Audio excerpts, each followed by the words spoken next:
देखना भोजपुरिया जो है उसको बिल्कुल नहीं देखना चाहिए, सोशल मीडिया पे नहीं चलना चाहिए, ऐसे अश्लील फिल्म गानों को तुरंत बैंड करनी चाहिए, पूरे इंटरनेशनल लेवल से बैंड करनी चाहिए। आज हमारे बिहार में अश्लील गाना बैंड हो गया, लेकिन भारत में अभी और जगह तो चल रही है ना। तो मेरा ये कहना है कि ये सारे चीज बंद होनी चाहिए। सोशल मीडिया पे एक तरफ आप देख रहे हैं कि फेसबुक को भी कोई गाइड करते हैं, यूट्यूब को भी कोई गाइड करने वाले हैं, तो जो भी आप गलत वीडियो देख रहे हैं कि अपलोड हो रहा है नेट पर, उसको उसी जगह पर उसको ये कर दे, उसको उस चैनल को बैंड कर दे, है ना। तो ये सारी चीजें आपको करने की आवश्यकता है। सरकार को इन सारे चीजों पर निश्चित सी बात है कि रोक लगानी होगी, क्योंकि सबसे ज्यादा छोटे छोटे बच्चों के हाथ में मोबाइल है, और मोबाइल में इतनी अश्लीलता है, इतनी गंदगियां हैं कि अगर छोटे बच्चे के दिमाग में वो चला गया तो निश्चित सी बात है कि वो शिक्षा और ज्ञान और संस्कार से बिल्कुल मतलब कहता है ना, उसके दिमाग हट जाएगा और गंदे चीजों में उसका दिमाग बस जाएगा, और वही गंदी मानसिकता ऐसे ऐसे कारनामों को अंजाम देती है।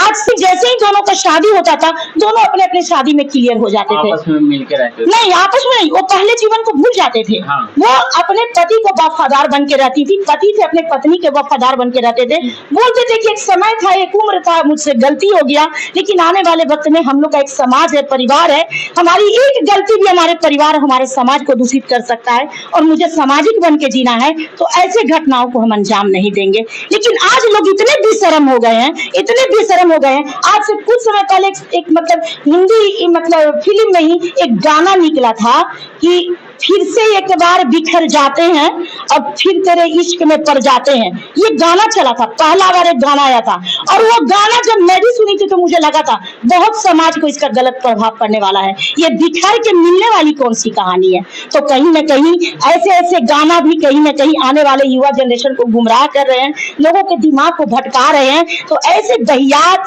अभद्र गाना, संगीत, फिल्म, जो अभद्र कपड़े पहन के जो आपको ये मतलब फिल्म जो मतलब क्या उसको कहते हैं, हीरो हीरोइन जो प्रदर्शन कर रहे हैं, उन सारे चीजों पे बैन लगने की आवश्यकता है, ताकि समाज हमारा सुरक्षित हो, हमारे समाज के बच्चे कम से कम अच्छे मानसिकता के हो, न गलत वो देखेंगे न गलत करेंगे। आज मान लेते हैं कि सोशल मीडिया पे ये जो आपका जो केस आप लेके आए हैं, ये ट्रेंडिंग में जा रही है, ट्रेंडिंग में जा रही है, तो क्यों जा रही है? क्योंकि एक लड़की ने एक लड़के को जान से मार दिया, तो ये निंदनीय तरीका से ट्रेनिंग में जानी चाहिए कि ये एक ऐसी गंदी लड़की जिसने एक मासूम इंसान का जान ले लिया, मासूम ने अपने हस्बैंड को जान ले लिया। हाँ मतलब इंसान ही बोलेंगे, हस्बैंड क्या, वो तो पाप नहीं है, वो तो पहले से ही 10 एक लड़की होती है जो अपने बच्चे को थोड़ा सा खून निकालते देखो तो आंख से आंसू आ जाता है। एक लड़की वो है जो अपने पति को धारदार तलवार से 18 मिनट तक वार करते रही। क्या कुछ कहिएगा, कितना? देखिए, इसके लिए हम यही कहेंगे कि मानवता कहीं न कहीं मर रही है, मानवता लुप्त हो रही है, लोगों में हिंसक प्रवृत्ति, बदले की भावना बहुत अधिक हो गई है। अब बदला की भावना में ग्रसित होकर लोग ऐसे कारनामों को अंजाम दे रहे हैं, और ये लड़की तो राक्षसनी थी, इसकी तो हम जितनी जी निंदा करेंगे बहुत कम है, और निंदनीय कर्म की है, बिल्कुल दिल से उस घटना को निंदा करते हैं। और ये राजा रघुवंशी के जो माता पिता हैं, उनके लिए ईश्वर से कामना करते हैं कि ईश्वर उनको दुख की शक्ति दे, और ईश्वर न करे कि समाज में कभी ऐसी घटना घटित हो।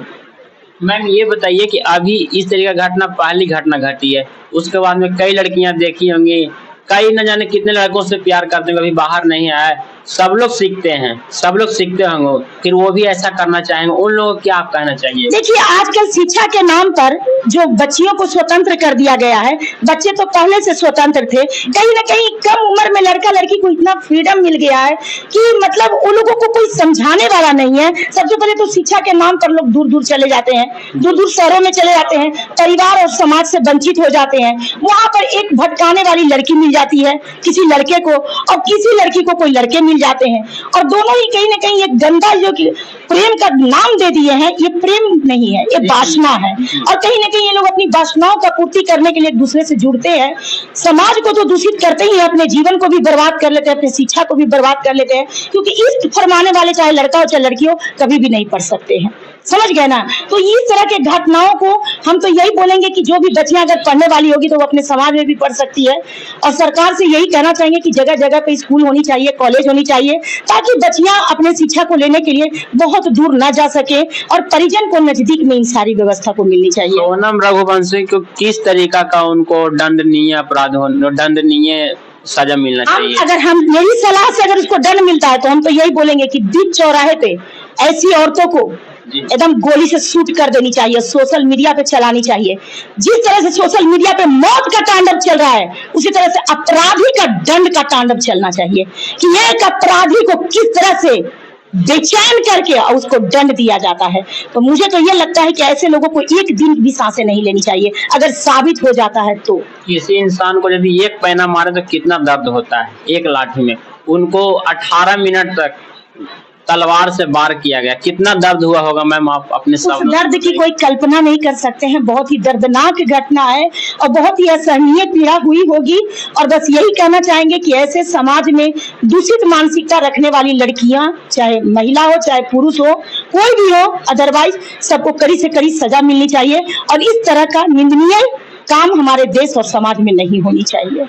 इस तरह का घटना पहले नहीं घटता था लेकिन अब लगातार घट रहा है, क्योंकि हमारे सोशल मीडिया पे क्रिमिनल टाइप का भोजपुरिया में गाना बजता है। हाँ। वो क्या तो गोली पर तुमको तो ये वो रंगदारी सॉन्ग बजता है, अश्लील सॉन्ग बजता है, महिलाओं को मतलब क्या आलतू फालतू इतनी बकवास बजती है कि सरकार को इन सारी चीजों पे नजर होना चाहिए कि हमारे समाज में कहाँ से क्या गंदगी फैल रहा है, हमारे आने वाले युवा जनरेशन किस अंधकार में जा रहे हैं। तो सरकार को कम से कम राजनीतिक साधने के साथ साथ समाज के सुधार के लिए भी कार्य करना चाहिए और सरकार को निश्चित सी बात है कि कानूनी व्यवस्था में भी बदलाव लाने की आवश्यकता है। लिविंग रिलेशनशिप को बैंड करनी चाहिए और तलाक जैसा जो हमारी भारतीय संस्कृति हिंदू धर्म में नहीं था, तलाक को भी कहीं ना कहीं बंद करने की आवश्यकता है। जिस पति पत्नी का मन नहीं मिलेगा अपने अपने तरीका से भी दोनों साइड रह सकते हैं, इसमें तलाक देने की कोई आवश्यकता नहीं है। कभी दोनों का मन मिल जाएगा तो हो सकता है कि एक दूसरे की गलती रियलाइज हो जाए और फिर दोनों मिल जाए।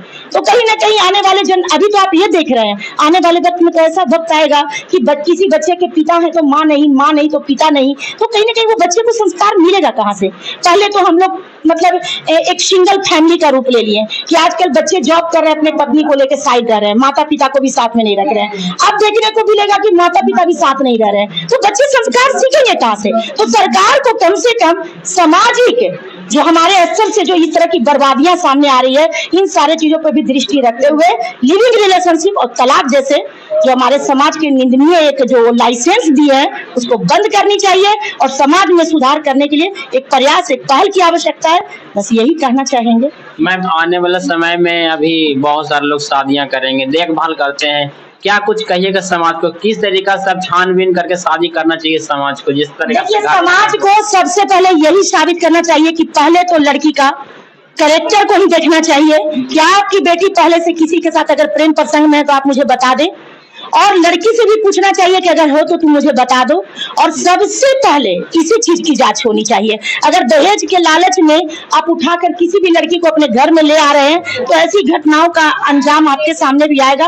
तो ऐसी घटनाओं से बचें और प्रेम और इश्कबाजी वाली करने वाली लड़कियों का माता पिता के लिए कहना चाहेंगे कि किसी दूसरे के घर को चिराग को बर्बाद न करें और ऐसी लड़कियों का शादी न करें। लड़का और लड़की दोनों का बैकग्राउंड पहले देख लेनी चाहिए। बिल्कुल बैकग्राउंड देखनी चाहिए। हाँ, क्या बिल्कुल बढ़िया से छानबीन करके देख लेनी चाहिए किस तरीका का। यदि किसी से अफेयर है तो शादी नहीं कीजिए, जिससे अफेयर उसी से शादी कीजिए, उसी से कीजिए, उसको छोड़ दीजिए, जाओ तुम कर लो। क्योंकि वैसी दुष्ट लड़कियां जो अपने माँ बाप का सम्मान नहीं रखती है वो कभी भी अपने ससुराल में जाकर अपने पति और परिवार का भी सम्मान नहीं रखेगी। ये निश्चित सी बात है। तो मान के चलिए आप जबरदस्ती अगर उसका शादी करवा रहे हैं तो जब वो आपकी नहीं हुई तो अपने सास ससुर अपने पति की क्या होगी। इसलिए इस तरह से जबरदस्ती शादी न करें। जिसका जिससे दिल मिलता है करवा दे और उसको उसके भाग पर छोड़ दे। तो जैसा कि देखिए सरिता राज मैम क्या कुछ बोले, आप लोग कमेंट करके जरूर बताइएगा। जब आप लोग से विदाई चाहते हैं। जय हिंद, जय भारत।